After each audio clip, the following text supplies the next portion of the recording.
আজকে নবীর সিরত, কেরিয়ার, নবীর জিন্দেগি আমাদের জীবনের ভিতরে নাই, নবীর আদর্শ আমাদের জীবনে নাই, নবীর কেরিয়ার আমাদের জীবনে নাই। আরে বিজাতির কথা তো পড়ে, বিজাতির কথা তো পড়েই, রাগ হয়ে যাবেন বললে? হ্যাঁ, নবীর সুন্নত আমাদের ঘরে দীক্ষিত। ও তো ব্যঙ্গচিত্র দাঁড় করাইছে, আমরা তো ডেলি ব্যঙ্গ করি। ও তো একটা চিত্র দাঁড় করছে, আমরা তো ডেলি ব্যঙ্গ করি। নবীর সুন্নত আমাদের জীবনে, আমাদের সমাজে দীক্ষিত, অবহেলিত, লাঞ্ছিত, ঘৃণিত। আরো কিছু বলেন না, আমাদের কোনো ক্ষেত্রে নবীর সুন্নত নাই। শুধু দাড়ি নবীর সুন্নত, শুধু টুপি নবীর সুন্নত, শুধু জুব্বাই নবীর সুন্নত। যেই নবী এক আদর্শ জিন্দেগি নিয়ে আসছে, কেরিয়ার নিয়ে আসছে, এক আদর্শ দিয়ে গেছেন, এক সমাজ তৈরি করে গেছেন। আজকে যুবকদের জীবনে নবীর জিন্দেগি নাই। যুবক জানেই না যে যৌবনের দাম কত, যুবক জানেই না যে জিন্দেগির জীবনের দাম কত, যৌবনের দাম কত, দাম কি কাম কি জানে না। জানি না আপনাদের এলাকার নাম কি, ফতেহাবাদের যুবক জানেই না যে যৌবনের দাম কি, যৌবনের কাম কি, জানেই না। সে জানে, যা জানে তা জানে। সে জানে ওইটাই যে কয়েকদিন তোমাকে ব্যবহার করবে, তারপরে স্বার্থ যদি তোমার দ্বারা সিদ্ধি না হয়, তাহলে হইতে পারে তোমার মা বুক খালি করতেও দ্বিধা করবে না, তোমার বাচ্চা এতিম করতেও দ্বিধা করবে না, তোমার স্ত্রীকে বিধবা করতেও দ্বিধা করবে না। তোমার দাম এতটুকু, কিন্তু তুমি জানো না নবীর আদর্শের ভিতরে তোমার কি দাম আছে। চলেন একটু যুবকদেরকে শুনাই। তুমি জানো না কি দাম আছে, তোমার দাম ওই দাম আছে, তুমি রাস্তা দিয়ে হাঁটবে, আল্লাহ তোমাকে দেখবে আর লজ্জা পাবে, লজ্জা। এই জন্য এক হাদিসে আছে, ওই যুবক যখন রাস্তা দিয়ে হাঁটে, অলি গলিতে জমিনে বিচরণ করে, তাকে দেখে আল্লাহ লজ্জা পায়। কোন যুবক? শাবাবা খুশা, যে নবীর আদর্শে আদর্শবান হইয়া নিজেকে আল্লাহর ভয়ে লজ্জাপতি বানায় নিছে। লজ্জাপতি, লজ্জাপতি চিনেন? হ্যাঁ, অনরা দেশে কি কয়? শর্মিন্দা। বাবা রে বাবা, উর্দু বিলকুল শর্মিন্দা। হ্যাঁ, শর্মিন্দা গাছ, হ্যাঁ, শর্মিন্দা পাতা, ঠিক না? আচ্ছা, এটাই মেনে নিলাম। উর্দুতে কয় ছুঁই মুই। লজ্জাপতি, শর্মিন্দা পাতার মতো যে নিজেকে গুটায় আনিছে, ওই যুবককে দেখে আল্লাহ লজ্জা পায়। মুহাম্মদুর রাসূলুল্লাহ আসছিলেন তোমাকে ওই যুবক বানানোর জন্য, যে তুমি রাস্তা দিয়ে হাঁটবে, আল্লাহ লজ্জা পাবে আর চিৎকার দিয়ে বলবে লাউলা ইয়া শাবাব, ও যুবক তুই যদি জমিনে না থাকতি, লাজালতুস সামা হাতিদা, আমি আকাশকে বহুত আগে লোহার বানায় দিতাম, ওয়াল আরদা সাফসাফা, জমিন বহুত আগে তামার হয়ে যেত। ওমা আনজালতু মিনাস সামাই কাতরা, আকাশ থেকে একটা বৃষ্টির ফোঁটা না। ওমা আমবাততু মিনাল আরদি হাব্বা, জমিন থেকে একটা শস্যের দানা না। বল আনজালতু আলাইহিমুল আযাবা সাব্বা, একের পর এক আযাব দিয়ে তোমাদেরকে ধ্বংস করে দিতাম। ও মেরে দোস্ত, বিজাতি আমাদের জন্য খাইতেছে। ফ্যাক্টেড আমরা, কোন বিজাতি ফ্যাক্টেড না। সমস্যা কোন বিজাতি না, সমস্যা তো আমি। আল্লাহর কাছে সমস্যা আমি। শাস্তি তো বহুত আগে হয়ে যেত, আমাদের চিল্লাইতে হইতো না, আমাদের চিল্লাইতে হইতো না। আজকে আমরা চিল্লাইতেছি, কিন্তু আমাদের চিল্লান কারো কর্ণপাত হইতেছে না। চিল্লাইতে হইতো না, মুহাম্মদুর রাসূলুল্লাহর ব্যঙ্গচিত্র দাঁড় করাবে আর আল্লাহ সহ্য করবে আর আযাব আসবে না। আপনি মনে করছেন কে? যাকে হাবিব বানাইছে। হাবিব কে? যাকে ভালোবাসা সবকিছু আল্লাহ দিয়া দিছে। ওনার ব্যঙ্গচিত্র বানাবে আর আল্লাহ দেখবে, ঠিক না? হ্যাঁ হ্যাঁ, শুধু আমাদের কারণে মধ্যে বাধা।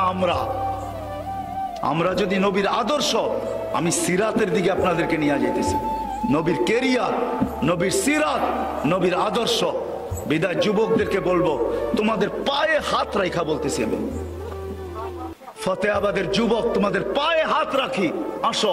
দুনিয়াওয়ালারা তোমাদের দাম দিতে পারবে না। হাজারো যুবকের জান দুনিয়াওয়ালারা নিয়ে আনিছে, হাজারো মার কুল খালি করছে, শুধু স্বার্থের ব্যাঘাত করছে। বিদায় স্বার্থের বিপরীত গেছে বিদায় তোমাকে স্বার্থ সিদ্ধির জন্য ব্যবহার করবে। স্বার্থের বিপরীত হবে তোমার মার কুল খালি করতে দ্বিধা করবে না। তোমার দুধের শিশু থাকতে, তোমার দুধের শিশু আছে কিনা এটাও দ্বিধা করবে না। তোমার কোলের শিশু দুধের শিশুকে এতিম বানাইতে দ্বিধা করবে না দুনিয়াওয়ালারা। তোমার বিবিকে বিধবা করতে দ্বিধা করবে না। আসো, মুহাম্মদুর রাসূলুল্লাহ যে আদর্শ নিয়ে আসছে ওই আদর্শওয়ালা যুবক তুমি হও। আল্লাহ তোমাকে দেখে লজ্জা পাবে, লজ্জা। আল্লাহ বলতেছে লাউলা ইয়া শাবাব, তুই যদি না থাকতি আকাশ লোহার জমিন তামার বৃষ্টির ফোটানা শস্যের টানানা আমি সব ধ্বংস করে দিতাম, কিন্তু পারি না তোর চেহারা দেখা।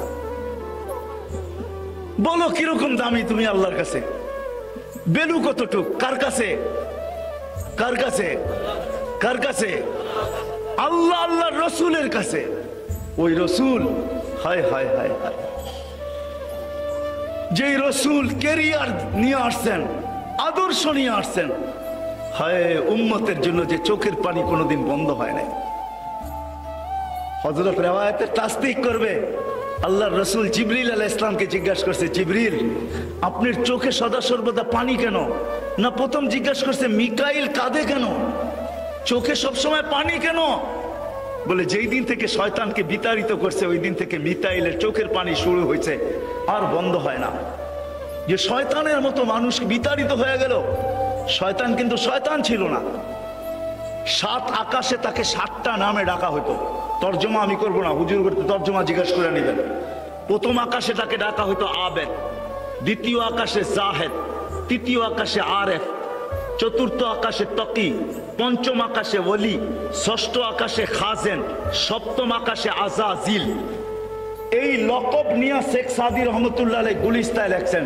সপ্তম আকাশের উপাধি আইনা শেখ সাদি রহমতুল্লাহ লেখছেন তাকাব্বর আজাজিলরা খারে কর, বজনদানে লানত গিরিফতারে কর, ওয়াফিল আরশি মকতুবুন ইবলিস। 7 আকাশে 7টা নামে তাকে ডাকা হতো। 1,85,000 বৎসরের ইবাদত তার ছিল। 30,000 বৎসর শুধু আরশের তোয়াব ছিল। 13,000 বৎসর ফেরেশতাদের ওয়াজ ছিল। ওই ব্যক্তি যেদিন বিতাড়িত হয়, হায় হায় হায় হায়, কেমনে যে বুঝাবো। ও তো একটা সেজদা নিষেধ করছে, আমি তো ডেলি কয়টা সেজদা নিষেধ করি, কয়টা সেজদা আমি ছাড়ি ডেলি। ও তো একটা সেজদা ছাড়ছে, আমি কয়টা সেজদা? আরে বলেন না, আরে আমি ডেলি 64টা সেজদা ছাড়ি, 64টা। ও যুবক, তুমি যদি নামাজ না পড়ো, তুমি ডেলি 64টা সেজদা ছাড়তেছো। 32 রাকাত নামাজ, 20 রাকাত আর 12 রাকাত সুন্নতে মুআক্কাদা সহ 32 রাকাত, 17 রাকাত ফরজ, 3 রাকাত বেতের, 20 রাকাত, 12 রাকাত হইল সুন্নতে মুআক্কাদা, 32 রাকাত। মা বোনদেরকে বলতেছি তুমি ডেলি 64টা সেজদা ছাড়তেছো। শয়তান তো একটা সেজদা ছাড়ছে। শয়তান এখনো আল্লাহকে সেজদা করার জন্য রাজি আছে। বিশ্বাস হয় না? দলিল দিমু। হ্যাঁ, মুসা আলাইহিস সালাম একদিন মুসা আলাইহিস সালামের কাছে আসছে কানতে কানতে। কিছে? কে তুমি? কয় শয়তান। কিছে?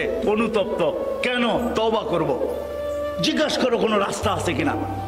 আল্লাহর কাছে জিজ্ঞাসা করছে। আল্লাহ বলছে এই দিলাম আদম আলাইহিস সালামের কবরের ঠিকানা দিলাম তোমাকে, ওরে যায় বলো কবরে একটা সেজদা মাইরা দিতে, মাফ করে দিব। আয়েশা বিকালে দেখা হয়েছে, কি হলো ভাই? কই যে ঠিকানা নিয়ে আসছি। আল্লাহ বলছে একটা সেজদা কবরে মেরা দিতে, মাফ করে দিবে। কই জিন্দা ছিল তখনই করি নাই, মরাটারে কি সেজদা করবো?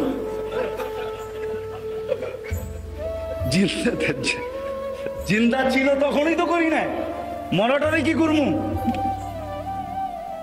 ও সেজদা করতে আল্লাহকে রাজি। আল্লাহকে সেজদা করার জন্য নিষেধ ছিল না ওর কাছে, এখনো নিষেধ না। আপনার আমি 64টা সেজদা ছাড়ি। ও বিতাড়িত হওয়ার পরে মিকাইল আলাইহিস সালামের চোখে পানি। জিবরিল আলাইহিস সালামকে জিজ্ঞাসা করছে আপনি কাঁদেন কেন? যেদিন আল্লাহ দোজখ দেখাইছে ওই দিন থেকে কান্না শুরু। প্রথম নিয়ে জান্নাত দেখাইছে, পরে নিয়ে দোজখ দেখাইছে। যাও এবার দোজখ দেখে আসো কেমন বানাইলাম। ওইটা দেখা আইসা বলছে আল্লাহ কি বানাইছেন? কেউ বাঁচবে না, কেউ যাবে না এটার ভিতরে। যে নাম শুনবে সে যাবে না। পরে শাহওয়াত দিয়া ঢাইকা দিছে, দু চোখ দেখা চোখের পানি শুরু। দুজন মিলা প্রশ্ন করছে, আপনার চোখে পানি কেন? আপনার চোখেও তো সবসময় পানি দেখি, শুকায় না কত সময়? তো বলছে জিবরিল, ভাই জিবরিল আমার উম্মতের জন্য আমার চোখের পানি। রেওয়ায়াত তো পরে বলবো যে আরো সে যায় উম্মতকে বলে নাই। আল্লাহ জিজ্ঞাসা করছে, বন্ধু কি চাইতে আসছেন? কি চাইতে আসছেন? বলছে উম্মতি। এইখানে উম্মত বলছে আনতার রব্বুল করিম আনা নবিয়ুর রহিম কাইফা তুদাইউ হাদিল উম্মাহ বাইনাল করিম ওয়ার রহিম। শুরুতে আপনি, শেষে আমি। আপনি রব্বে করিম, আমি নবী রহিম। দুইয়ের মাঝে উম্মত জাহান্নামে চলে যাবে, আমি আমার মনকে বুঝাইতে পারবো না। তো আল্লাহ সিগনেচার করতেছে, বন্ধু কাসসামতুল কিয়ামাতা কিসমাইন, কিয়ামতকে দুই ভাগে ভাগ করছি। কিয়ামতের মালিক, কিয়ামতের মাঠ আপনার আর আমার আর কারো না। সালতুতা, ওই দিন আপনি চাবেন আমি দিব। শাফি তুশাফা, আপনি সুপারিশ করবেন আমি মঞ্জুর করব। লা ইউখজিকা ফি উম্মতি, আপনার উম্মতের ব্যাপারে আমি আপনাকে লজ্জিত করব না, না দুনিয়ায় করছি না কিয়ামতের মাঠে করব। তারপরে ওই নবী যে কিয়ামতের মাঠে উঠবে, লম্বা রেওয়ায়েত কিন্তু বেশি লম্বা হয়ে যেতেছে না তো? লম্বা রেওয়ায়েত। মিকা জিবরিল আলাইহিস সালাম উঠবে, আমি রেওয়ায়েত শর্ট করে দিছি, কাট পিস বলতেছি, রেওয়ায়েত অনেক লম্বা। উনি উঠবে, কেননা জিবরিল আলাইহিস সালাম মারা যাবে, ওনাকে আল্লাহ জিন্দা করবে। উনি আল্লাহ রসুলের কবর চিনবে না। উনি উঠার পরে কাঁদবে, কেননা সব মরা যাবে। আল্লাহ কুদরত দিয়া ৩-৪ জনকে প্রথম পয়দা করবে, জিবরিল, মিকাইল, ইসরাফিল, মালাকুল মউত। জিবরিল কাঁদবে, ৩ জন জিজ্ঞাসা করবে কাঁদো কেন? একটু পরেই তো ইসরাফিলকে সিংহায় ফু দিবে, ফু দেওয়ার হুকুম আসবে, নফখাতুন নুশুর বলে, দ্বিতীয় সিংহায় ফু, আমরা উঠবো, সব উঠবে। আর আমাকে হুকুম হবে আল্লাহর হাবিবকে মাকামে মাহমুদে নিয়ে আসো। কিন্তু আমি ওনার কবর ভুলে গেছি, মৃত্যুর পরে কোথায়? তো ৩ জন বলবে সহজ মাসলা, ফাসআলিল আরদা, তুমি জমিনকে জিজ্ঞেস করো। তো উনি জমিনকে জিজ্ঞেস করবে আইনা কবর আল হাবিব, আল্লাহর বন্ধুর কবর কোথায়? তো জমিন জবাব দিবে দাক্কানি আল্লাহু দাক্কা ফানাসিতু, আল্লাহ আমাকে প্রথম সিংহায় এরকম ছানা ছানছে, আমিও ভুলা গেছি, এরকম ধুনা ধুনছে, আমিও ভুলা গেছি, রাখছি কোথায়? ওই দিন আল্লাহর রসুলের কবর থেকে নূর বাহির হবে, নূর। আজকে না, ওই দিন নূর, নূর, নূর, নূর, নূর, হাত্তা ইয়াসআদ আরশার রহমান, জয় আল্লাহর আরশের নূর ঠেকবে। জিবরিল আলাইহিস সালাম হুকুম দিবে, আল্লাহ আমার বন্ধুকে নিয়ে আসো। নূর দেখা চিনবে এটা হাবিবুল্লাহর রওজা। কবর আয়েশা পার মারবে আর বলবে কুম ইয়া হাবিবার রহমান, আল্লাহর বন্ধু উঠবে। হায় হায় হায় হায়, ফতেপুরের মানুষ, ফতেহাবাদের মানুষ, নবী কবর থেকে উঠবে। রেওয়ায়াত তাহকিক করবে উলামা, আমি শুধু বইলা যেতেছি, তাহকিক পরে করে নিয়েন। উঠবে, ওহুয়া ইয়াবকি ওয়া ইয়াকুল, চোখে পানি নিয়ে উঠবে, পানি নিয়ে, চোখে পানি নিয়ে উঠবে। ফতেহাবাদের যুবক, তোমার জন্য চোখে পানি নিয়ে উঠবে। ওহুয়া ইয়াবকি ওয়া ইয়াকুল, বলতে বলতে উঠবে জিবরিল আইনা উম্মতি, আমার উম্মত কই এটা বলো। আমার উম্মতকে কি আমার আগে উঠে ফেলছো? আওয়াসালা শফির জাহান্নাম, আমার উম্মত কি পুলসিরাতের কিনারে চলে গেছে, তারপরে আমাকে উঠাইতে আসছো? তো জিবরিল কসম খাবে, ওয়াল্লাহি বিইজ্জতিহি ওয়া জালালি, আল্লাহর ইজ্জত আর জালালের কসম, মা শাক্কাল আরদা আহাদুন ইল্লা আনতা, আপনি বুঝাইতে পারি নাই। ওই আদর্শ নিয়ে আসছে, মা বোনদেরকে ওই দামি বানাইতে আসছে, আনছে, আসছে ওই দামি বানাইতে।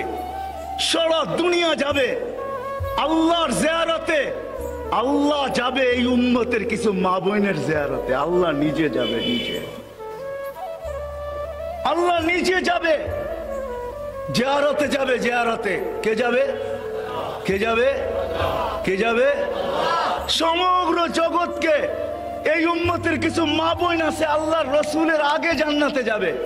আল্লাহ রসুল জিজ্ঞেস করবে তোমরা কারা, আমার আগে কেন জান্নাতে যাইতেছ?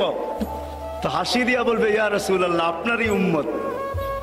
তো বলবে আমার আগে কি কইরা? বলে আপনার থেকে শিখেই তো যাইতেছি। কার থেকে শিখা? আপনার আদর্শ শিখেই যাইতেছি। যৌবন অবস্থায় আমাদের স্বামী মারা গেছে, আমাদের ছোট ছোট বাচ্চারা এখানে স্বামী মারা গেছে। আপনার আদর্শের ভিতরে শুনছি আমরা আমাদের যৌবনকে, এই যৌবনকে আমরা ধরে রাখছি, মাটির সাথে বিলীন করে দিছি। বাচ্চাগুলাকে বুকে নিয়ে পড়ে রয়েছি, এদেরকে মানুষের মতো মানুষ করছি, কোথাও বিয়ে বসি নাই। যৌবন একদিন মাটির সাথে মিশা গেছে, আমরাও একদিন কবরের সাথে মিশা গেছি। আপনার আদর্শকে ধরে রাখছি তো আল্লাহর রসুল তাদেরকে বলবে সাবাস, আহলান ওয়া সাহলান, তোমরাই আমার আগে যাওয়ার উপযোগী, তোমাদেরকে সালাম দিতেছি, সেলুট দিতেছি। নবী আদর্শ নিয়ে আসছে, ওই আদর্শ নিয়ে আসছে নবী। আজকে আমি লম্বা করতে চাইতেছি না, আমি লম্বা করতে চাইতেছি না, ওই আদর্শ নিয়ে আসছে। কেরিয়ার আমাদেরকে দিয়া গেছিলেন, সিরত দিয়া গেছিলেন, আদর্শ দিয়া গেছিলেন। নবীকে আল্লাহ পাক মডেল বানায় পাঠাইছিলেন, মডেল। আজকে আমরা সারা দুনিয়ায় ঘৃণিত, অবহেলিত, লাঞ্ছিত, দীক্ষিত মুসলিম। সারা দুনিয়ায় মুসলিম বলতেই বোঝা যায় সন্ত্রাসী, মুসলিম বলতেই বোঝা যায় দীক্ষিত, মুসলিম বলতেই বোঝা যায় লাঞ্ছিত, মুসলিম বলতেই বোঝা যায় অবহেলিত, মুসলিম বলতেই বোঝা যায় হায় হায় দাড়ি, টুপি, জুব্বা, পাগড়ি, ধার্মিক হওয়ার নামই হইল সে কি, সে কি?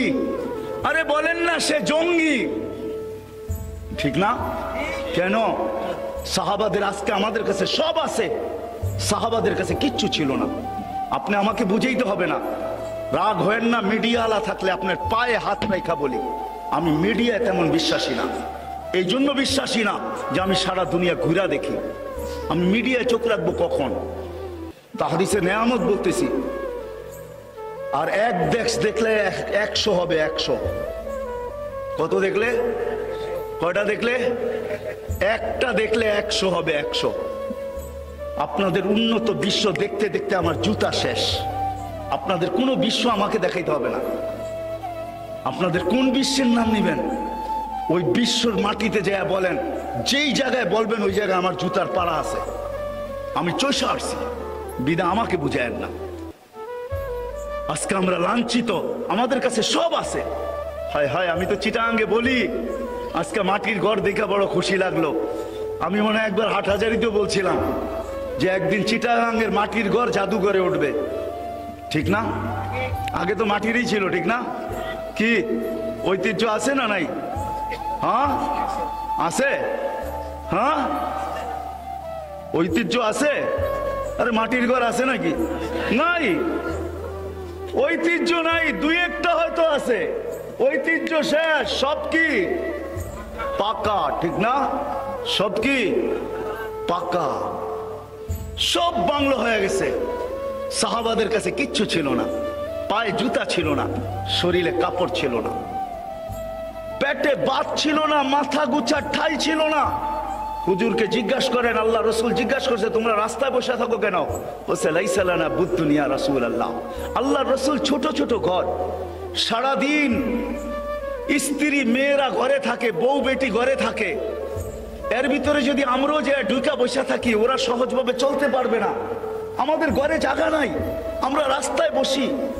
রাত্রে একটু সুযোগ পাইলে যে মাথা গোছার জন্য ইমাম গাজালি রহমতুল্লাহ আলাইহি কিতাব লেখছেন। ওই কিতাবের ভিতরে লেখছেন ফি বাইতিন ইউস্তার, সাহাবায়ে কেরাম ঘরে যাইতেন একটু মাথা গোছার জন্য, একটু আরাম করার জন্য যাইতেন ঘরে। যখন আর টিকতে না পারতেন রাত্রে, তো একটু মাথা গুছানোর জন্য ঘরে যেতেন। ছোট্ট ছোট্ট ঘর, জায়গা ছিল না, সত্য। পেটে ভাত ছিল না, পাথর ছিল, পায়ে জুতা ছিল না, গায়ে কাপড় ছিল না। কিন্তু বাদশাহ ছিল, বাদশাহ মেঘকে ডাকলে আসতে বাধ্য হইতো, বাধ্য। বাদশাহ ছিল, মেঘকে ডাকলে আসতে বাধ্য হইতো। নবী সাথে নাই। সমুদ্রে ঘোড়া দৌড়াইতে চাইলে সমুদ্র রাস্তা দিতে বাধ্য হতো। 2 কিলোমিটার না, আপনাদের কর্ণফুলীর মতো নদী না, 27 কিলোমিটার। কয় কিলোমিটার? 27 কিলোমিটার। বাহরাইন যখন স্বাধীন করে, তো সাহাবায়ে কেরাম নদীর উপর দিয়া সমুদ্রের উপরে ঘোড়া দৌড়ায়া বাহরাইনে ঢুকছেন। আমি দুইবার মরক্কো গেছি, দুইবার। উকবা বিন নাফে রাদিয়াল্লাহু তাআলা আনহু যেখানে আটলান্টিকের ভিতরে গোরা নামায়া দিয়া বলছিলেন, লাউ আলিমতু ওয়ারা হাদাল পাহারি মা সাদ্দানি হাদা, কেউ যদি আমাকে বলতে পারে এই সমুদ্রের ওই পারে কোনো মানুষ আছে, তো এই আটলান্টিক আমার জন্য বাধা না। যেইখান থেকে আটলান্টিক পাড়ি দিতে নিউ ইয়র্ক নাক বরাবর, আমি ম্যাপ ফালায়া দেখছি দুইবার, নাক বরাবর New York, Casablanca to New York 8 ঘন্টা প্লেন চলার পরে নিউ ইয়র্কে যায় নামে, 8 ঘন্টা আটলান্টিকের উপর দিয়ে চলে। আর সাহাবী রাসূল বলে আমি ঘোড়া দিয়ে পার হয়ে যাব। বাদশাহ ছিলেন, বাদশাহ, পেটে ভাত ছিল না, পায়ে জুতা ছিল না। আরে পুরুষ তো পুরুষ, মহিলা পর্যন্ত ওই জঙ্গল আমি দেখছি আমার এই দুই চোখে। উম্মে হারাম রাদিয়াল্লাহু তাআলা আনহা যেই জঙ্গলে সিংহকে ডাইকা কানের ভিতরে ধরে বলতেছে, আমি মুহাম্মদুর রাসূলুল্লাহর গোলাম, আমাকে খাওয়ার জন্য তোকে পয়দা করে নাই, আমার উপরে থাবা দিলে জান তোর যাবে, আমার কিচ্ছু হবে না। কান ধরে বলতেছে আমাকে লোকালয়ে নিয়ে চল। তো সিংহ পায়ের কাছে মাথা রেখে মাপ চাইতেছে, বলতেছে তোকে এখন মাপ করা যাবে না, তুই আগে লোকালয় দেখা আমাকে। তো পিঠে বসায় লোকালয় পৌঁছেছে, তারপরে সিংহের বাসা খুলে দিছে, জবান আল্লাহ, আরবি ভাষায় বসে মাফ করে দেন, বলে যা তোকে মাফ করে দিলাম, আল্লাহ মাফ করে দেন। বাদশাহ ছিল মহিলা, যুবক ছিল বাদশাহ, সব মুহাম্মদুর রাসূলুল্লাহর আদর্শে ছিল, আদর্শে কিচ্ছু ছিল না, আদর্শ ছিল আর কিচ্ছু ছিল না। মুহাম্মদুর রাসূলুল্লাহর জিন্দেগি ছিল এদের কাছে, গড়ে ছিল, বাহিরে ছিল। আরে যদি আপনাদের অ্যানালাইসিস করার মতো ব্রেন থাকে, অ্যানালাইসিস বুঝেন, বুঝার মতো যদি আপনাদের ব্রেন থাকে, তাইলে আমি আপনাদেরকে বুঝাইতে চাইতেছি। যুদ্ধের ময়দানে পিপাসায় কাতর হয়ে মরতেছে, নিজের বাই পানি নিয়ে আসছে, যখন মুখে পানি দিবে গ্লাস হাতে দাঁড়ায় দিছে, পাশের থেকে চিৎকার আসছে, পানি। গ্লাস হাতের থেকে সরায়া দিয়া বাইর হাতে উঠায়া দিয়া বলতেছে ওর প্রয়োজন বেশি, আগে ওর কাছে দৌড়াও। আপন ভাই গ্লাস নিয়ে ছুটছে ওর কাছে, ছুটছে ওর কাছে, যখন ওর হাতে গ্লাস ধরায়া দিছে আরেকজনের আওয়াজ আসছে পানি। তো দ্বিতীয় জন বলতেছে ওর পানির প্রয়োজন বেশি, দৌড়ো আমার গ্লাস উঠাও হাতে, দৌড়াও ওর কাছে। ওর কাছে পৌঁছতে পৌঁছতে ও দুনিয়ার থেকে শেষ। আসছে দ্বিতীয় জনের কাছে, ও দুনিয়ার থেকে শেষ। আসছে আপন ভাইয়ের কাছে, ও দুনিয়ার থেকে শেষ। ও মুহাম্মদুর রাসূলুল্লাহ এই আদর্শ শিখায়া গেছে, কারোটা মাইরা খাওয়া শিখায়া যায় না, কারোটা ছিনানো শিখায়া যায় না, যুদ্ধের ময়দানে ইসার শিখায়া গেছে। আজকে আমরা কোথাও শান্তিতে নাই, কোন সম্পর্ক শান্তিতে নাই। হায় রাগ হয় না, আমি তো বলি বাংলার জমিন উল্টায় যাওয়া হালাল হয়ে গেছে। হালাল, হালাল বোঝেন, বৈধ। আমি সহ উল্টায় গেলে বৈধ, আর আমি চাই উল্টায় যাক। যেই সমাজে মা 5 টুকরা, কয় টুকরা হয় নাই? 5 টুকরা। আপনারা তো মিডিয়া আমার চেয়ে বেশি দেখেন। 5 টুকরা হয় নাই? কে টুকরা করছে? ছেলে মাকে 5 টুকরা। ওই মা আবু হুরায়রা রাদিয়াল্লাহু তাআলা আনহু জিজ্ঞেস করছে, আবু হুরায়রা রাদিয়াল্লাহু তাআলা আনহুকে জিজ্ঞেস করছে এক যুবক, মায়ের হক আদায় করতে চাই, কি করবি বেটা? বলে পিঠে উঠাবো মদিনার থেকে, তারপর পায়ে হাইটা যাব মক্কাতুল মুকাররমা 470 কিলোমিটার, তারপর বলে তারপরও পিঠের থেকে নামাবো না। 5 দিন কন্টিনিউ, হজের 5 দিন মাকে পিঠে নিয়ে হজ করাবো, তারপর বিদায় হজ করে মাকে নিয়ে আবার হাইটা মদিনায় এসে নামাবো। হক আদায় হবে? তো বলছে বেটা তোর মাকে, মা তোকে পেটে নিয়ে যে একদিন কষ্ট করছে ওইটার হক আদায় হবে না, দুধের হক তো পরে। ওই মাকে, যেই মা বাবার ব্যাপারে আল্লাহ ওসিয়ত পাঠাইছে, ও আসাইনাল ইনসানা, কোরআনে আল্লাহ সবচেয়ে বড় ওসিয়ত। ওই মা, ইমাম গাজালি রহমতুল্লাহ আলাইহি লেখছেন, তোর মা তোকে নিয়ে যে কষ্ট করছে, এটা যদি যান্ত্রিক রূপ দেওয়া যেত, দুনিয়ার যত বড় কঠিন পাহাড়, পাথরের পাহাড় নির্বাচিত করা হোক আর ওটার উপরে নিক্ষেপ করা হোক লাখ শাক্কাল জিবাল, পাহাড় টুকরা টুকরা হয়ে যেত। ওই মা বিদায় হজের দিন আল্লাহ রসুল মার কবর জিয়ারত করতে উপরে উঠছেন, অনুমতি নিয়ে সাহাবায়ে কেরামের, নামতেছেন না। আমি 2 বার আম্মাজানের কবর দেখছি, আমেনার কবর। বিদায় আমি বলতে পারি না, ওইখানে যাইতেও পারি না। ওটা বলতে গেলে আমি ধরে রাখতে পারি না নিজেকে, কেন ওই চিত্র আমার সামনে বাইসা ওঠে। 6 বৎসরের ছেলে, মা মারা যাইতেছে ওই পাহাড়ের চূড়ায়। তো জিয়ারত করার জন্য উঠছেন, জিয়ারত করতেছে মাথার কাছে বসা। আমি হাদিস শর্ট করতেছি, কান্নার আওয়াজ নিচ পর্যন্ত আসতেছে, সময় লম্বা হইতেছে। সাহাবায় অধীর হয়ে গেছেন, সবাই আবু বকর, ওমর, ওসমানকে পাঠাইতেছেন, যাও তোমরা। আল্লাহ রসুল নামতেছে না, কান্নার আওয়াজ আসতেছে। ওনারা উপরে উঠছেন, পিছিয়ে দাঁড়াইছেন, তো কান্নার ভিতরে আল্লাহ রসুল বলতেছে, মা তুই যদি জীবিত থাকতি, আমি যদি ফরজ নামাজ শুরু করতাম, সূরা ফাতিহাকে শেষ করতাম, সুম্মা বাদাতু সূরা, সূরাও শুরু করতাম, সুম্মা নাদাইতানি, ও মা তারপরে যদি তুই আমাকে একটা ডাক দিতি, ইয়া মুহাম্মদ বলা, আল্লাহি লা ফাতাতুস সালাহ, আমি নামাজ ছাড়া দিতাম। চিৎকার দিয়ে উঠতাম, লাব্বাইক ইয়া উম্মি, ও মা আমি উপস্থিত। যেই নবী মার মর্যাদা শিখাইছে, যেই নবী বাপের মর্যাদা শিখাইছে। লম্বা হয়ে যাবে, যুবক এসে অভিযোগ করছে, আমি 2 হাতে খরচ করি। আছে কিছু যুবক আছে এখনো বাপের খরচ সহ্য করতে পারে না, ঠিক না? যুবক কামাই করলে, বাপ খরচ করলে সহ্য করতে পারে না। আমি বিদেশ থেকে কামায়া পাঠাই, তুমি তোমার মন মতো খরচ করো। আমি কত কষ্ট করে পাঠাই, ঠিক না? ওই যুবকও অভিযোগ করছে, আল্লাহ রসুল তার বাপকে ডাইকা পাঠাইছেন। বাস সাহাবীকে জিজ্ঞাসা করছে, অবেলা কেন রাখলো? বলে তা তো জানি না। কে আছে আল্লাহ রসুলের কাছে? তোমার ছেলেকে বসা দেখছি। বাপের ছেলে, বাপে বুঝা ফেলছে আমার ছেলে কোনো অভিযোগ করছে। বাপ মনে মনে কবিতা আবৃত্তি করতে করতে আসতেছিল, এখনো পৌঁছতে পারে না আল্লাহ রসুলের কাছে। জিবরিল আলাইহিস সালাম চলে আসছে, আয়েশা বলতেছে আসতেছে, সালাম দিবে, আপনিও জবাব দিবেন, কিন্তু বসার আগে কবিতাগুলো শুনে নিবেন। সে কি কবিতা পড়তেছিল? তার কবিতা শুধু আপনাকে কাঁদাবে না, এর আগে আল্লাহর আরশকে হেলায়া দিছে কবিতা। যদিও সে ঠোঁট দিয়া উচ্চারণ করে নেয়, যদিও সে জিহ্বা হেলায় নেয়, তার মনের কবিতা আল্লাহর আরশ হেলায়া দিছে। আল্লাহ রসুল জিজ্ঞাসা করছে, কবিতা শোনাও। বলছে, মান আখবারাকা, আপনাকে খবর কে দিল? আমার তো ঠোঁটও হেলে নাই, জিহ্বাও নড়ে নাই, মনে মনে আবৃত্তি করছি। আল্লাহ রসুল বলতে, নাব্বানি আল আলিমুল খাবীর, আল্লাহ খবর দিয়া দিছে, শোনা। কবিতা শোনানোর সময় আমার কাছে নাই, 2-1টা তর্জমা করতেছি, শুধু আমি তর্জমা করতেছি। আল্লাহ রসুল বলতেছে, ওই লোক ব্যক্তি বলতেছে, আমি কবিতা আবৃত্তি করতেছিলাম, আমি একা ছিলাম, মনে বড় স্বপ্ন ছিল বিয়ে হবে, স্বপ্ন আল্লাহ পূরণ করছে। এখন আর আমি একা নাই, 2 জন। এখন আমাদের 2 জনের স্বপ্ন কবে আমাদের কুল ভরবে? আমরা 2 জন স্বপ্ন দেখতেছিলাম, আল্লাহ আমাদের কুল ভরা দিছে। যেদিন আমাদের কুল ভরছে, ওদিন আমরা 2 জনে একই অঙ্গীকারে আবদ্ধ হয়েছি যে আজকের থেকে আর আমরা আমাদের জন্য বাঁচবো না, বাঁচবো তো কলিজার টুকরার জন্য বাঁচবো। এরম মনে হয় প্রত্যেক মা বাবা, ঠিক না? মনে হয় বুঝাইতে পারি না আপনাদেরকে।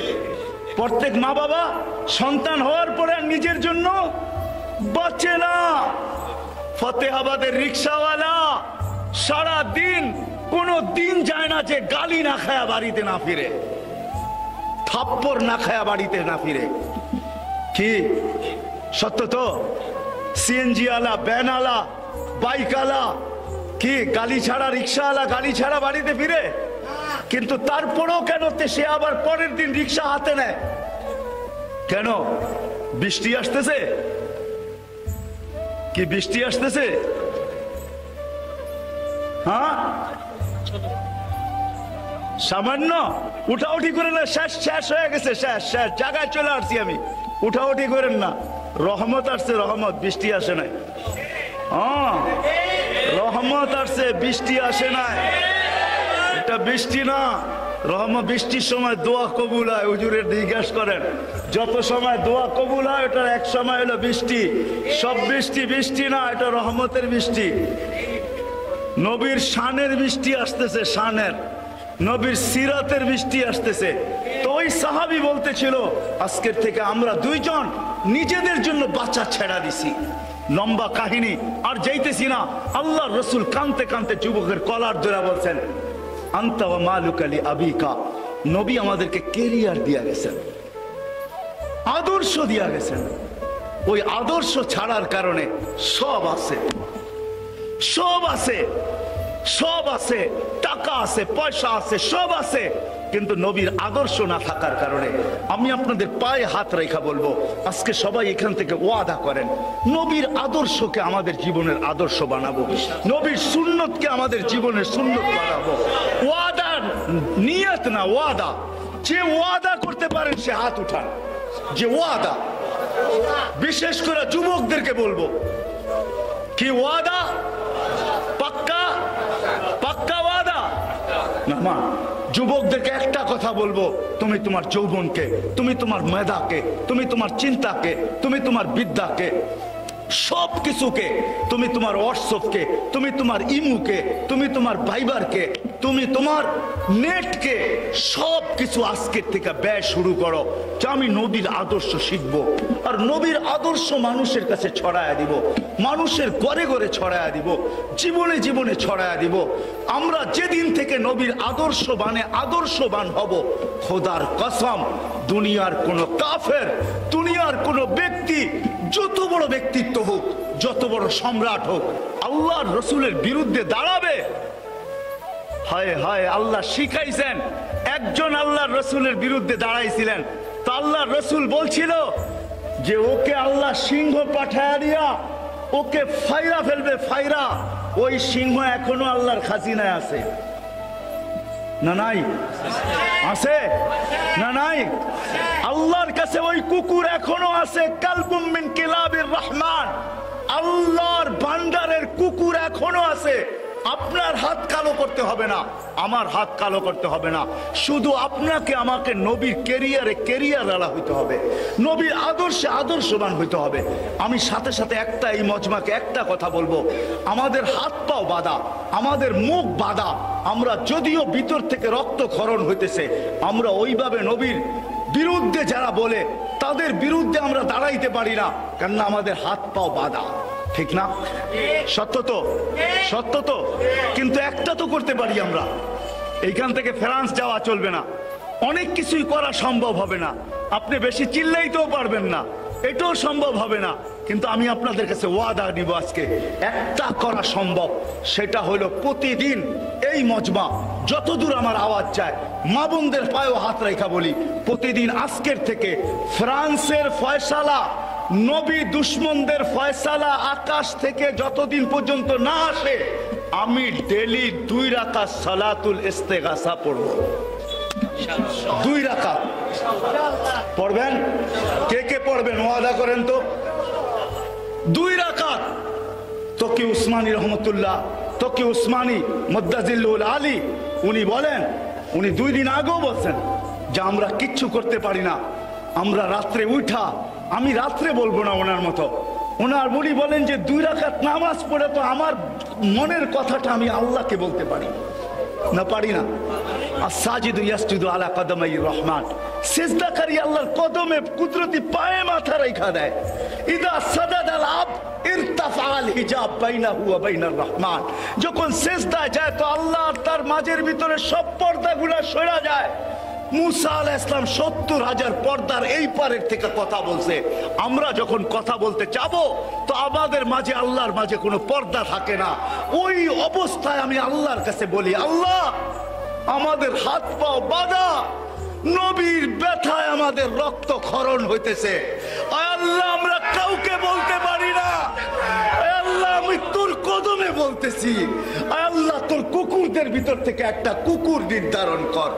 তোর কাছে কুকুরের অভাব নাই, তোর সৈন্যের অভাব নাই, তোর ডিফেন্সের অভাব নাই, তোর কুদরতের কোনো সীমা নাই, তোর ক্ষমতার কোনো সীমা নাই। আল্লাহর কাছে আমরা বলি, আমি আপনাদের পায়ে আবার হাত রেখা বলতেছি, ওয়াদা করেন যে আজকের থেকে আমি 2 রাকাত নামাজ পড়বো, যেটা সালাতে ইস্তেগাসা ফ্রান্সের বিরুদ্ধে পড়বো, বিরুদ্ধে। ওয়াদা, ওয়াদা। আল্লাহ আমাকেও আমল করার তৌফিক দান করো, আপনাদেরকেও আমল করার তৌফিক দান করো। ওমা আলাইনা ইল্লাল বালাগ। পাইলেও সমস্যা, না পাইলেও সমস্যা। যারা পায় নাই তারাও সমস্যায় ভুগতেছে, আর যারা পাইছেন তারাও সমস্যায় ভুগতেছেন।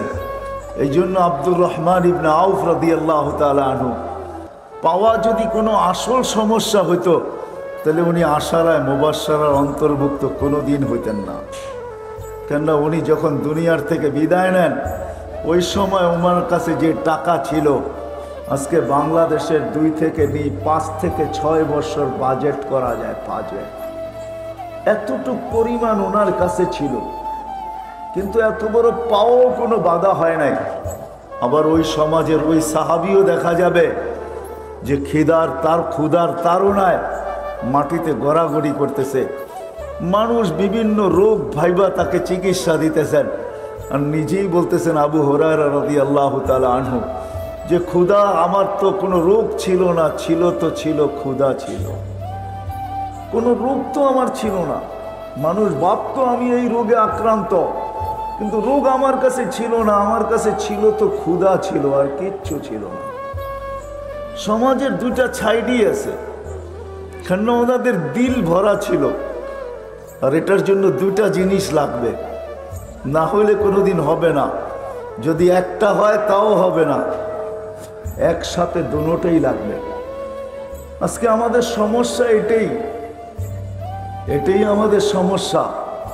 যারা আমরা দিলকে ভরতে চাই, আসলে আল্লাহ যে পাইল, আল্লাহ রসুলকে যে পাইল, সেই হাকিকি বাদশা। দুনিয়ার জীবন তো 60-70 বৎসরের, ইতিহাস তো বেশি দূরে যাইতে হবে না। নারায়ণগঞ্জের জন্য সোনারগাঁয়ে গেলেই বেশি দূরে আর যেতে হবে না, কেননা সোনারগাঁও আছে ঈশাখানাই। এটা তো দুনিয়ার দিক দিয়া। দিনের দিক দিয়েও যদি দেখতে যান, যে দিনদারির দিক দিয়া, তাহলে সোনারগাঁয়ে পাশাপাশি দুটোই রাখা আছে। 1268 সনে আবু তায়ামা রহমতুল্লাহ আলাই মাদ্রাসার ভিত্তি স্থাপন করছেন সোনারগাঁয়ে। ওই ভিত্তি স্থাপনের জায়গাটাও এখনো আছে, আর ওই কাঠটাও এখনো আছে, যে পাথরে খোদাই করে লেখা হয়েছে, ওইটাও এখনো রাখা আছে, কিন্তু আবু তায়ামা রহমতুল্লাহ আলাই নাই। এরকম কেউই নেই, সবাই চলে গেছে, আমরাও চলে যেতে হবে। কিন্তু কামিয়াব তো ওই ব্যক্তি হবে যেই ব্যক্তির দিলটা ভরা যাবে।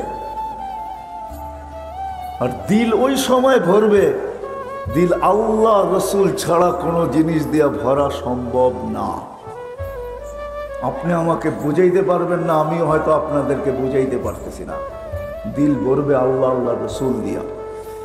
এই জন্য সাহাবা দুনিয়া দিয়া দিল ভরতে চান নাই, ইচ্ছা করলে পারতেন, এমন না যে ওনারা পারতেন না, পারতেন। দুই একটা উদাহরণ যদি টানেন তাহলে বোঝা যাবে।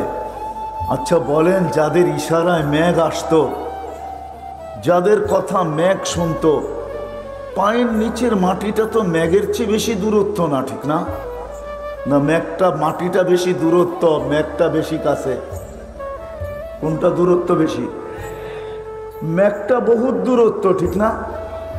যারা মেঘকে অধীন করতে পারতেন, তারা মাটিকেও যা কিছু তা বলতে পারতেন। যাদের কথা বন্য প্রাণী বুঝতে পারত, এখনো তো ওই জঙ্গল রাখা আছে, আপনি ঘুরলেও দেখে আসতে পারবেন।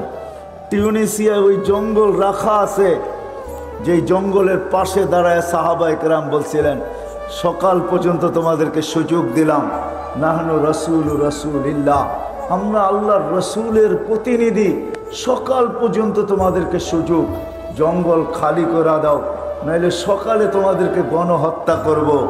ওই জঙ্গলও রাখা আছে, ওইখানে ওনাদের হাতের মসজিদ এখনো বানানো রাখা আছে। সকাল পর্যন্ত বন্য প্রাণী জঙ্গল ছাড়তেও বাধ্য হয়েছে। তো বন্য প্রাণী আরবি বুঝলো কি করে? যারা এটা পারতেন, ওনারা দুনিয়াও কিছু না কিছু করতে পারতেন, ঠিক না? হ্যাঁ না, পারতেন না? যারা সমুদ্রের উপর দিয়ে ঘোড়া দৌড়াইতে পারতেন, স্থলের মতো জলের উপর দিয়ে ঘোড়া দৌড়াইতে পারতেন, তারা মাটিকে কিছু করতে পারতেন না?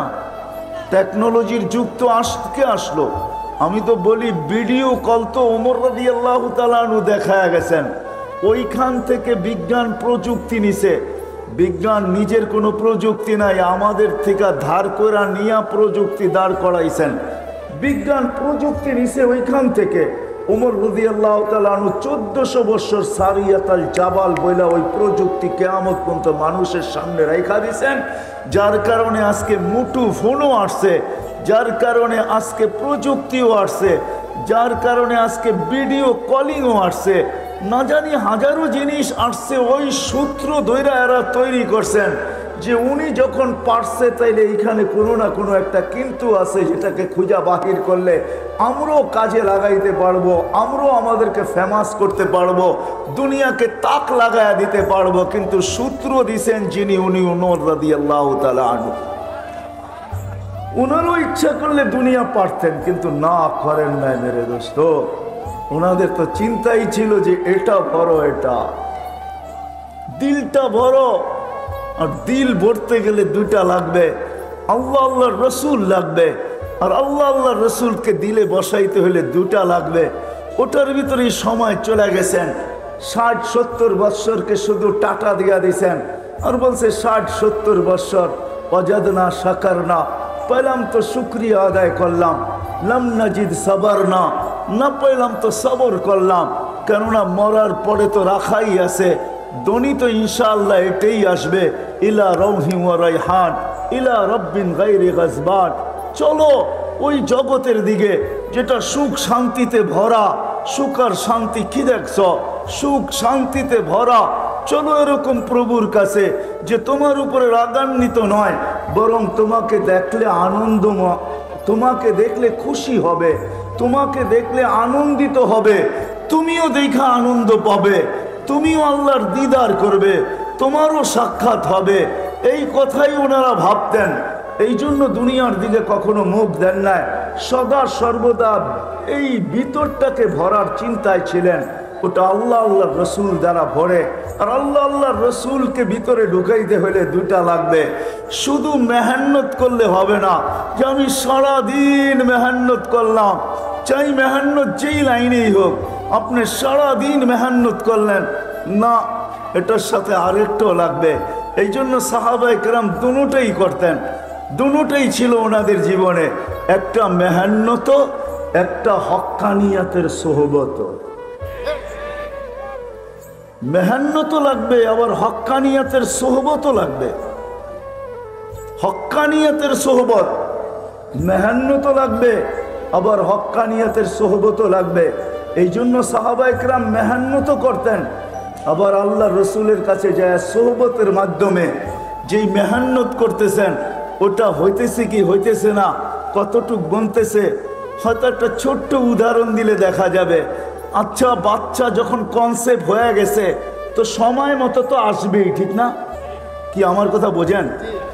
বাচ্চা যখন কনসেপ্ট হয়ে গেছে, পেটে চলে আসছে, তো এটা তো 10 মাসের মাথায় আসবেই, ঠিক না? আর ও আসবে তো চিৎকার দিতে দিতেই তো আসবে, মনে হয় বোঝেন নাই। আসার আগেই তো মাকে পাগল করে ফেলবে, ঠিক না? যেটাকে প্রসব বেদনা বলে, তো মাকে পাগল করে আসে না, তো আসবেই তো।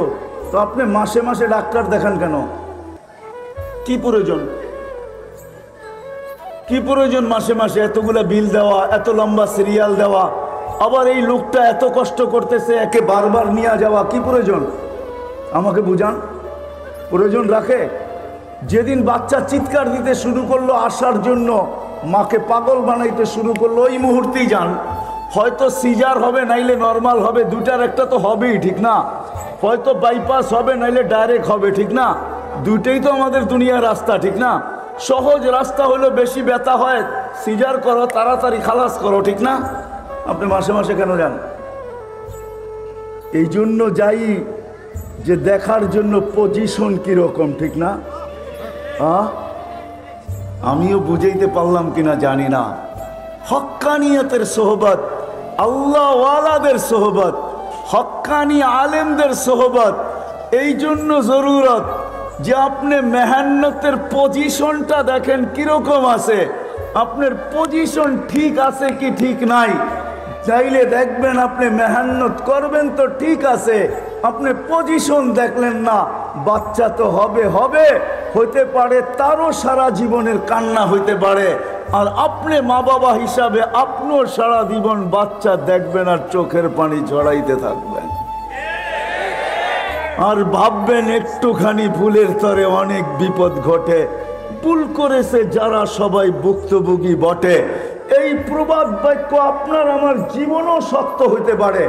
এই জন্য মেরে দোস্ত, মানুষের দিল কসম খোদা আল্লাহ রসুল ছাড়া আর কোনো জিনিস দ্বারা ভরা যাবে না। আর যার দিল না বলল, দিলটা যার না বলল, দুনিয়ার থেকে যাবে তো যাবে সত্য, কিন্তু ওই ইস্তেকবাল হবে না, ওই সংবর্ধনা হবে না, ওই ইস্তেকবাল হবে না। যারা দিল ভরা যাবে তাদেরটা যেরকম হবে, ওটার জন্য দুটেই দরকার, আল্লাহ আল্লাহর রসুল।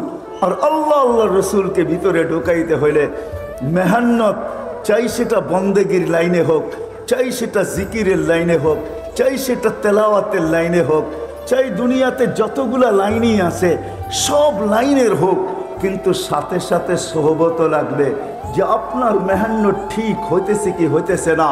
নাইলে দেখা যাবে একদিন আমি মেহনত করতে করতে সময় মতো তো আমি ঢোলা পড়ব, মৌতের কোলে ঢোলা পড়ব, ওই বাচ্চার মতো সময় মতো সে চিৎকার দিতে দিতে চলে আসবে। হইতে পারে সারা জীবনের সেও কান, তারও চোখের পানি ঝরতে পারে, আর তাকে যখন দেখবে তো মা বাবারও চোখের পানি ঝরতে পারে। আর সেই কথাই বাস্তব প্রমাণিত করবে যে একটুখানি ভুলের তরে অনেক বিপদ ঘটে।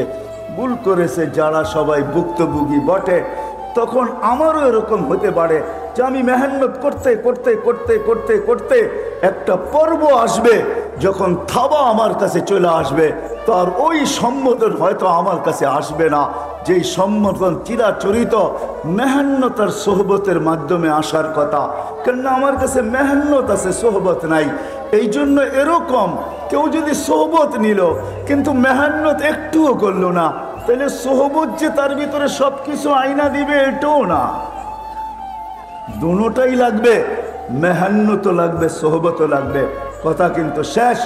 এই জন্য আপনাদের কাছে দরখাস্ত, মৃত্যুর আগেই কিন্তু দিলটাকে গড়তে হবে। আর ভরার জন্য মেহনত, আবার হক্কানিয়াতের সোহবত, হক্কানি ওলামা, হক্কানি আল্লাহওয়ালা। আর আমি সারা দুনিয়া ঘুরার পরে বলতেছি, যেই সুযোগ সুবিধা আল্লাহ বাংলাদেশের মানুষকে দিছেন, মক্কা মদিনা বাইতুল মুকাদ্দাস, এটাকে নিয়ে আলোচনাও করা যায় না, তুলনাও করা যায় না। দুনিয়ার কোনো মাটিকে আল্লাহ এই সুযোগ সুবিধা দেন নাই, কোনো মাটির মানুষকেই আল্লাহ দেন নাই। বাংলাদেশের মানুষকে আল্লাহ এতটুকু সুযোগ সুবিধা দিছেন। আমার মনে হয় কেন যে দিছেন, ভাবতে ভাবতে আমি মাঝে মাঝে একা একাই ভাবি যে মনে হয় আল্লাহ বাংলাদেশের মানুষকেও বেশি ভালোবাসেন, আর এই মাটিকেও আল্লাহ বেশি ভালোবাসেন। যার কারণে মাঝে মাঝে দুই একটা উদাহরণও আমার সামনে চলে আসে। গত 2 দিন আগে বাংলাদেশে একটা দিন গেছে যে করোনায় একজনও মারা যায় নাই, কিন্তু সারা দুনিয়ার দিকে তাকায় দেখবেন আজ পর্যন্ত দুনিয়ার কোনো একটা দেশ এই প্রমাণ দিতে পারবে না যে আজকে আমাদের দেশে একজনও মারা যায় নাই। কিন্তু বাংলাদেশে প্রমাণ দিতে পারতেছে যে 2 দিন আগে বাংলাদেশে করোনায় একজনও মারা যায় না, আক্রান্ত হয়েছে বটে কিন্তু মারা যায় না। এই মালাটা আমাদের গলায় আসছে। মনে হয় এই মাটিকেও ভালোবাসেন, মাটির মানুষকেও ভালোবাসেন। হাজারো সময় আমাদের এখানে মুসিবত চলে আসে, ভূমিকম্প শতবার আসছে কিন্তু বিপর্যয় আজ পর্যন্ত হয় নাই। 10 নম্বর মহাবিপদ সংকেত উঠছে, ফ্ল্যাগও উঠছে, কিন্তু কোনো বিপর্যয় ঘটে নাই। বিদায় আমি বলতে পারি, সজোরে বলতে পারি, বাংলাদেশের মানুষকেও আল্লাহ ভালোবাসেন, মাটিকেও ভালোবাসেন। নাইলে এই মানুষ, এই দেশের মানুষের জন্য এত সুবিধা আল্লাহ দিবেন কেন যে এরকম কোনো এলাকা নাই, গলি নাই যে গলিতে একটা হক্কানি মাদ্রাসার সাইনবোর্ড না আছে, একটা হেফজোখানা না আছে। যান আপনি নারায়ণগঞ্জের গলিগুলো দেখা এসে আমাকে বলেন, এমন কোন গলি আছে যেই গলিতে একটা ছোট্ট হেফজোখানার সাইনবোর্ড না আছে, একটা মক্তবের সাইনবোর্ড না আছে, এত মসজিদ এই দেশে কেন দিবে, এত মাদ্রাসা এই দেশে কেন দিবে, এত মক্তব এই দেশে কেন দিবে, এই দেশে কেন দিবে আল্লাহ, এত আলেম ওলামা কেন দিবে, এত আল্লাহ ওয়ালা কেন দিবে, এত কেন দিবে যে যারা আল্লাহর রসুলের আশেক এরকম রাত্র দেখে না, বৈশা মাটিতে বসছে তো বসছেই, চাতকের মতো আল্লাহ আল্লাহ রসুলের কথা সারা রাত অবধি শুনতে বাজে, সারা রাত অবধি শুনতেছে, পুরো রাত্র বৈশা। আপনাদের এটা তো হয়তো 12টা 1টা শেষ হয়ে যাবে, কিন্তু যান সিলেট অঞ্চলে, ময়মনসিংহ অঞ্চলে, বিভিন্ন অঞ্চল আছে সারা রাত্র ওয়াজ হয়, ঠিক না? মানুষের কমই নাই, জোয়ার। এই জন্যই এই কথাগুলো আমাকে বলে যে বাংলাদেশের মাটিকেও আল্লাহ ভালোবাসে, মানুষকেও ভালোবাসে। এই জন্য বাংলাদেশকে যে সুযোগ সুবিধা দিছেন, হক্কানি আলেমদেরকে আল্লাহ মনে হয় যেরকম মাটিকে বিছায়া দিছেন, এই জমিনে এরকম বিছায়া দিছেন, হক্কানি আল্লাহ ওয়ালাদেরকেও বিছায়া দিছেন। এই জন্য আসেন, কথা শেষ, সবাই আমরা আজকে থেকে ওয়াদা করি যে মরার আগেই কিন্তু ভিতরটাকে গড়তে হবে। যদিও আমাদের চোখ ভরা গেছে, কিন্তু বাচ্চার মতো চোখ ভরছে কিন্তু দিল ভরে নাই, বাচ্চার তো পেট ভরছে কিন্তু চোখ ভরে নাই। কিন্তু চোখ ভরতে হলে আল্লাহ আল্লাহ রসুল ছাড়া বড়ার কোনো বিকল্প রাস্তা নাই। এটা দিয়ে দিল ভরবে, আর ওটার জন্য দুটা লাগবে, এক তো মেহান্নত আর একটা হলো সোহবত। এবাদতের লাইনের যত মেহান্নত আছে করতে হবে, কিন্তু কোরা যদি আপনি ভাবেন যে আমি তো মেহান্নত করতেছি, কিছু পচা গেছি, না না, ভুল হবে। আপনাকে সোহবতও যাইতে হবে, হক্কানিয়াতের সোহবত, আল্লাহওয়ালাদের সোহবত, হক্কানি আলেমদের সোহবত, এটাতে থাকতে হবে। যতক্ষণ পর্যন্ত আপনি এই দুই জিনিসের সাথে আপনাকে সংযুক্ত রাখবেন, তার সাথে সাথে মেহান্নত করবেন, ইনশাআল্লাহ একদিন আসবে, ইনশাআল্লাহ একদিন আসবে। মৃত্যুর আগ মুহূর্ত হলেও আসবে যে আল্লাহ আপনার এটাকে ভরা, দিলটাকে ভরা দিবে। প্রমাণ স্বরূপ সারা দুনিয়াকে আপনার মুখের কলেমা শুনায় দিবে। মৃত্যু লগ্নে যারা আছে তাদেরকে আপনি কলেমা শুনায় দিবেন, এরা বলবে দিল ভরা গেছে, করবো তো ইনশাআল্লাহ। হক্কানি আলেমদের মেহান্নতের সাথে সাথে, হক্কানিয়াতের সোহবতের সাথে, আল্লাহ ওয়ালা এবং হক্কানি আলেমদের সোহবতে নিজেকে বাঁধবো তো? কি বলেন? হ্যাঁ, থাকবেন তো হক্কানি আলেমদের সাথে? সোহবত বুঝেন তো? সোহবত, হ্যাঁ, সোহবতের ভিতরে একটা শর্ত আছে, মেটানেওয়ালা সোহবত। হ্যাঁ, নিজেকে মেটায়া দিতে হবে। কিন্তু আমি শেষমেশ একটা কথা বলবো আপনাদেরকে, নারায়ণগঞ্জ হিসাবে বলবো, এই মজমা হিসাবে বলবো, আপনাদের পায়ে হাত রেখা বলি, আপনি আলেমদের সাথে চলতে পারতেছেন না, হয়তো আমি আপনাকে মাজুর মনে করব, অপারক মনে করব, কিন্তু এটা পায়ে হাত রেখা বলবো, কোনো হক্কানি আলেমের বিরুদ্ধে কখনো আঙ্গুল উঠায়েন না।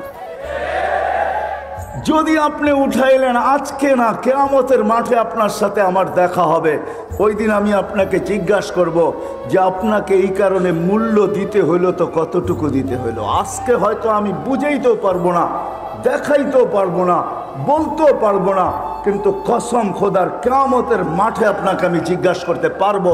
আশা রাখি ওই দিন ওই সুযোগ আসবে, আমি আপনাকে জিজ্ঞাসা করব যে হক্কানি আলেমদের উপরে আঙ্গুল উঠানের কারণে তোমাকে মাসুল কতটুকু দিতে হলো আমাকে একটু বলো।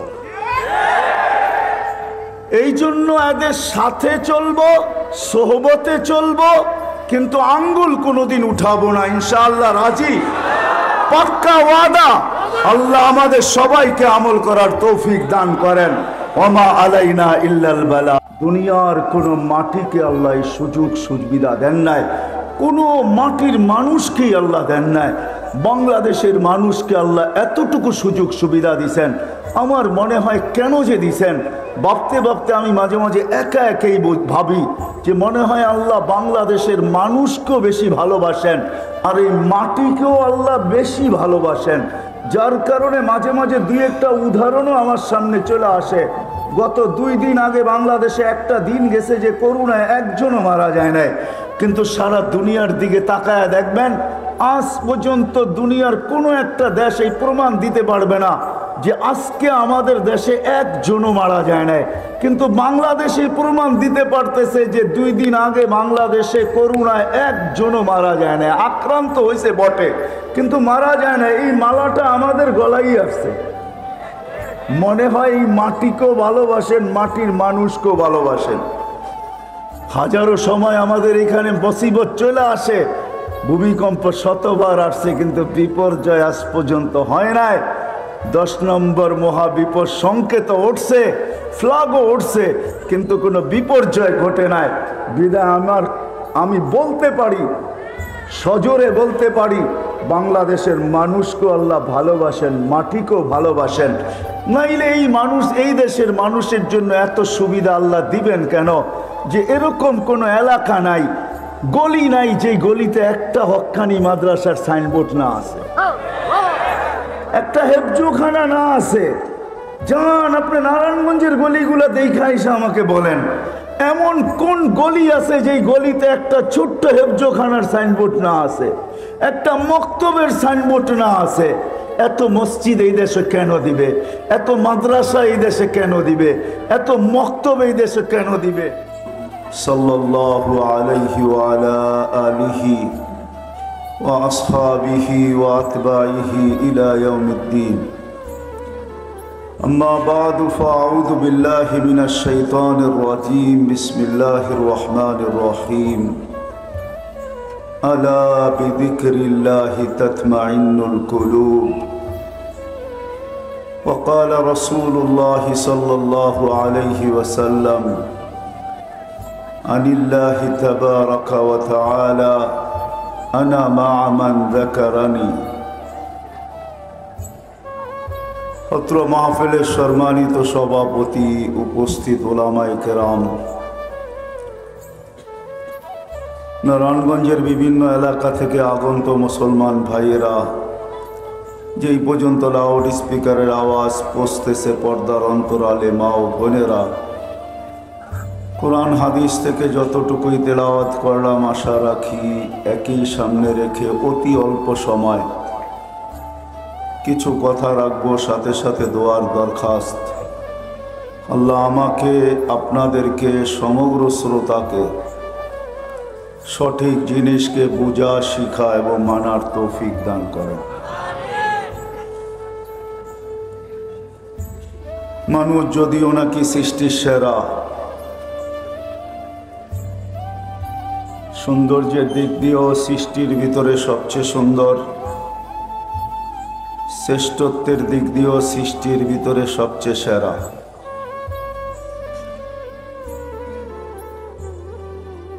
বহুত দিক দিয়ে দেখলে দেখা যাবে মানুষ সৃষ্টির ভিতরে সবচেয়ে উত্তম,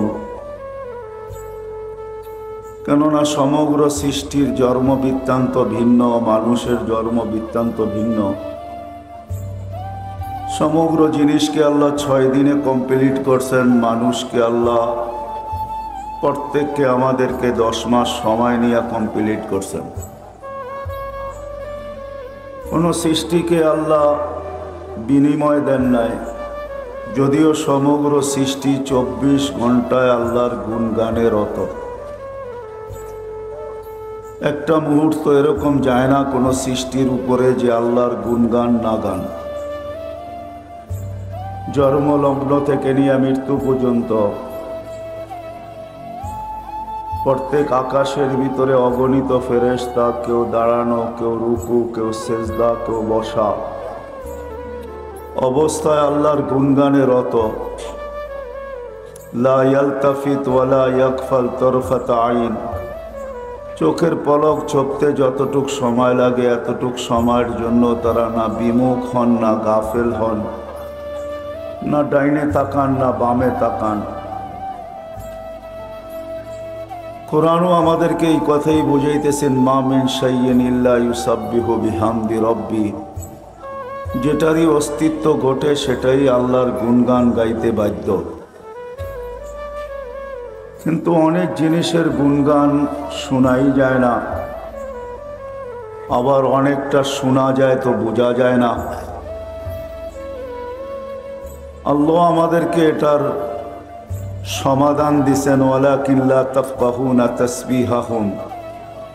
সবার গুণগান আমরা বুঝি না, আবার কিছুর গুণগান আমরা শুনিও না। এই জন্য মাঝে মাঝে আল্লাহ রসুল সাল্লাল্লাহু আলাইহি ওয়াসাল্লাম সাহাবায়ে কেরামকে বিভিন্ন জিনিসের তসবির আওয়াজও শুনাইছেন, যারা তসবিতে রত। কিন্তু এই কথাই সত্য, সৃষ্টি যতই গুণগান গাক, কিন্তু কোনো বিনিময় তাদের জুটবে না, তারা কোনো বিনিময় পাবে না। অথচ আমরা আল্লাহ বলতে দেরি, মুখের থেকে ফেরেশতারা কায়রা নিতে দেরি করে না। আমরা সুবহানাল্লাহ বলতে দেরি, ফেরেশতা এটার সওয়াব লিখতে দেরি করে না। আবার যে সুবহানাল্লাহ শুধু সুবহানাল্লাহই লেখেন এমনও না। তো হাদিসের আলোকে দেখা যায় যে সুবহানাল্লাহর সওয়াব যখন লিখতে শুরু করে, তো আল্লাহ আমাদেরকে পরিধিটা বুঝাইছেন যে এটার পরিধি কতটুকু জায়গা এটায় প্যাক করে বা কতটুকু জায়গা ভরা যায়, ওটা দ্বারা ধারণা করলেই বোঝা যাবে এটা লেখে তো কিরকম লেখে। সৌরজগতের অর্ধেক জায়গা নেকি দ্বারা ভরা যায়। আর সৌরজগৎটা তো এই সামিয়ানার সমান না, বা এর চেয়ে 2-4-10 গুণ বড় না। সৌরজগৎ একটা বিশাল এরিয়া, যেটা বর্ণনা দিতে গেলেও মনে হয় অনেকের বুঝে আসবে না, যেটা হয়তো হয় কি করা। যা হোক, যখন অর্ধেক পরিধি ভরা যায়, তাইলে কতটুকু লেখে, কত দিনে লেখে, ওটা তো পরের কথা। কিন্তু এতটুক তো আন্দাজা করা যায়, অনুমান করা যায় যে সৌরজগতের অর্ধেক যদি সুবহানাল্লাহ বলার দ্বারা ভরা যায়, তাহলে ফেরেশতারা লেখেন তো কতগুলা লেখেন। এতটুক ধারণা তো পাওয়া গেল, ঠিক না? অথচ সমগ্র সৃষ্টি কিন্তু 24 ঘন্টা আল্লাহর গুণগানে রত, কিন্তু কোনো বিনিময় নাই। মানি আমি এই কথা সত্য। জিবরিল আলাইহিস সালাম ফেরেশতাদের সর্দার, নবীদের কাছে কোরআন নিয়া ওহী নিয়ে আসতেন। শুধু একজনের কাছে না, 1.25 লক্ষ। আবার 313 জন রসুলের কাছে ওনার আনাগোনা ছিল। প্রতি রমজানে একবার কমসে কম আল্লাহর রসুল থেকে কোরআন শুনতেন এবং শোনাইতেন। আমরা আলিফ লাম মিম পড়তে দেরি, 30 নেকি পাইতে আমরা দেরি করি না। কিন্তু জিবরিল আলাইহিস সালাম কোনো বিনিময় পাবেন বলে মনে হয় না যে ওনাকে কোনো বিনিময় দেওয়া হবে। বিনিময় দিতে হলে তো কোনো একটা পুরুষ মর্যাদা, অন্য জিনিস। কিন্তু আমরা প্রত্যেকটা জিনিসের বিপরীতে, নেকের বিপরীতে আল্লাহর কাছে বিনিময় চাই। সেটা জান্নাত রূপে আল্লাহ আমাদেরকে দিবেন। তো সমগ্র সৃষ্টির গুণগানে রত বটে, কিন্তু কোনো বিনিময় নাই, তারা কোনো বিনিময় পাবে না। অথচ আল্লাহ আমাদেরকে ছোট ছোট কালেমার বদৌলতে বিরাট বিরাট বিনিময় দিবেন। কখনো দেখা যাবে আমাদের চুপ থাকারও বিনিময় পাবো, চুপ থাকার। নইলে হাদিসে এই শব্দ আসতো না, ইল্লা লিয়াসমুত, চুপ থাকো। অনেক সময় দেখা যাবে চুপ থাকার বিনিময়ও আমরা পাব। যেখানে বলার ছিল বলি নাই, চুপ ছিলাম, তো এটার বিনিময়ও কিন্তু আল্লাহ আমাদেরকে দিবেন। নাইলে হাদিসে এই কথা কোনোদিন আসতো না, মান কানা ইউমিনু বিল্লাহি ওয়াল ইয়াউমিল আখির ফালিয়াকুল খায়রান ইল্লা লিয়াসমুত। ভালো বলতে পারলে বলো, নাইলে চুপ থাকো। তো চুপ থাকাটাও বিনিময় আমরা পাবো। যেমন ছোট্ট একটা উদাহরণ হাদিস থেকে দিলে হয়তো বুঝে আসতে পারে। এই উম্মত যদি গুনার নিয়ত করলো আর গুনাহ করলো না, তাইলেও কিন্তু একটা বিরাট বড় সওয়াবের গিফট পায়, গাঠি পায়। আল্লাহ আমাদেরকে বিরাট বড় একটা সওয়াবের গাঠি দিবে যদি গুনার নিয়ত করলো কিন্তু গুনাহ করলো না। নিয়ত করা বললো না করব না, বাদ দিয়ে দিল, তাইলেও কিন্তু একটা নেকি আমাদের লেখা হয়। তো যেটা বুঝাইতেছিলাম, মানুষ সৃষ্টির সেরা, রূপের দিক দিয়া সৃষ্টির দিক দিয়ে আমরা সেরা। আমাদের চেয়ে শ্রেষ্ঠত্ব আল্লাহ কাউকে দেন নাই। দ্বিতীয়, আল্লাহ আমাদের জীবনের প্রত্যেকটা মুহূর্তের বিনিময় রাখছেন, ভালো খারাপও, নেকও পাবে আবার গুণও পাবে, বিনিময় রাখছেন, কোনো সৃষ্টির বিনিময় রাখেন নাই। তৃতীয়, আল্লাহ সমগ্র জিনিসের ভোগ অধিকার আমাদেরকে দিচ্ছেন, কাউকে ভোগ অধিকার দেন নাই। হ্যাঁ, হয়তো আপনি প্রশ্ন তুলবেন, হাজারো জিনিসই তো ভোগ করে, কেউ এটা খায়, কেউ সেটা খায়, কিন্তু ঘোরাফেরা দেখবেন সব আমাদের জন্যই খায়। ছোট্ট একটা উদাহরণ যদি দেই, যে গরুকে তো দামি দামি ভুসিও খাওয়ানো হয়। হ্যাঁ, খাওয়ানো যেতে পারে, কিন্তু সে মোটা তাজা হয়তো আপনার আমার জন্যই হয়। দুধের ঝর্ণা খুলে দেয় তো আপনার আমার জন্যই খুলে দেয়। আপনার আমি দুধ থেকে হাজারো আইটেম বানাই। বিদায় মানুষ সৃষ্টির সেরাও অনেক দিক দিয়া, আবার সমগ্র ভোগ অধিকারও মানুষেরই, আবার মানুষের জীবনেরই বিনিময়। কিন্তু হলে কি হবে, তাকাইলে দেখা যাবে এই মানুষটা চতুর্দিক দিয়েই সংকীর্ণতায় আমরা ভুগতেছি। আমাদের সব কিছু সংকীর্ণ, সংকীর্ণতার বর্ণনা দিয়ে শেষ করা যাবে না। মানুষ সংকীর্ণ, সংকীর্ণতায় আমরা ভুগতেছি। মানুষের সব দিক দিয়ে সংকীর্ণতা, সব দিক দিয়ে